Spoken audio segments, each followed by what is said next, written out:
Scotland, a country known for its scenic beauty, its questionable food choices, and its sheep. But what most people don't know is that the skirt-wearing, haggis-loving Scots also gifted the world with curling. That's right, curling, the one with the sweeping, the yelling, and the funny poses. As early as the 16th century, long before it became one of Canada's staple sports, the Scots were sliding stones across sheets of ice for their leisure. The sport, which they referred to as the roaring game, was then brought across the Atlantic from the Old Country and introduced to the Canadian populace by Scottish immigrants. Once the Industrial Revolution decreased the number of hours the average Canadian spent at work, they had a lot of time on their hands to do with as they pleased. So what did they choose to do? Curling experienced a massive spike in popularity, especially in rural Canada, where it served to bring communities together and create a sense of belonging that goes with participation in sport. In fact, both the history and the importance of social inclusion play a big role in forming the fundamentals of curling culture. To investigate these aspects of the sport further, our group came here, to the Richmond Hill Curling Club, to speak with the club's manager about some of what we had learned through our research. One of the first things you notice upon entering the club is a sign from the year 1989, which marks the club's 100th anniversary. This extended history works itself into the club's vintage interior appearance, which is cherished by its members. Interestingly, the club is more than just a place for sports participation, but serves as a social hub for its members as well. This fits within the findings of our research, which suggested that curling clubs are often a third place, after the home and the workplace for their members to spend time in.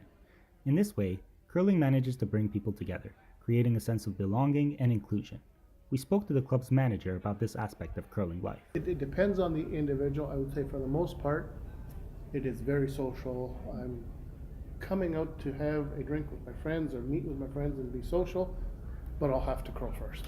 And a lot of the curlers that come out for the what I call the cold side of the glass game and the warm side of the glass game.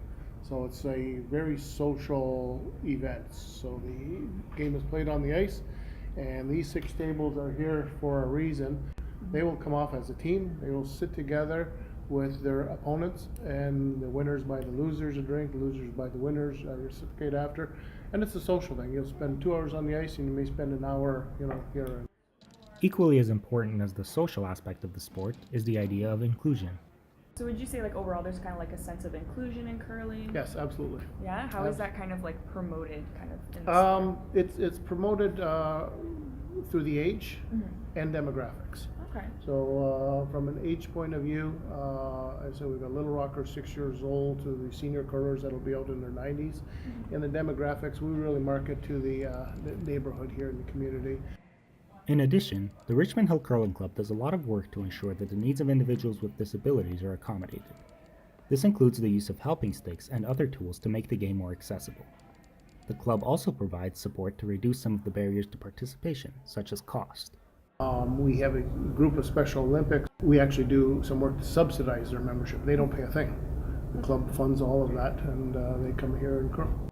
On their mission to promote an inclusive culture, many clubs have taken the initiative to change their names from curling clubs to curling centers. This club, probably similar to a lot of clubs, are always welcoming new people. That name there seems to be a little bit more welcoming in the community because, that means I can just go in there. That's a public thing. Yeah. And we've considered that, and we're still going back and forth. There's members within the club that say, I like to belong to a club. This is my club. I've been here for 30, 40 years. Towards the end of our interview, we decided to ask one final question about a phenomenon we had learned about in our research. With the Olympic Games going on right now, do you kind of anticipate an increase in people's interest in curling? Yep, every year. And you do see that bump, that 4-year bump. As Canadians who had previously not been involved with one of our country's national sports, our group was pleasantly surprised. Over the course of this project, curling proved itself to be more than just a sport. In addition to providing individuals with the benefits of physical activity, curling's inclusive culture serves as a medium for building social relationships and bringing people together to form a sense of community and belonging.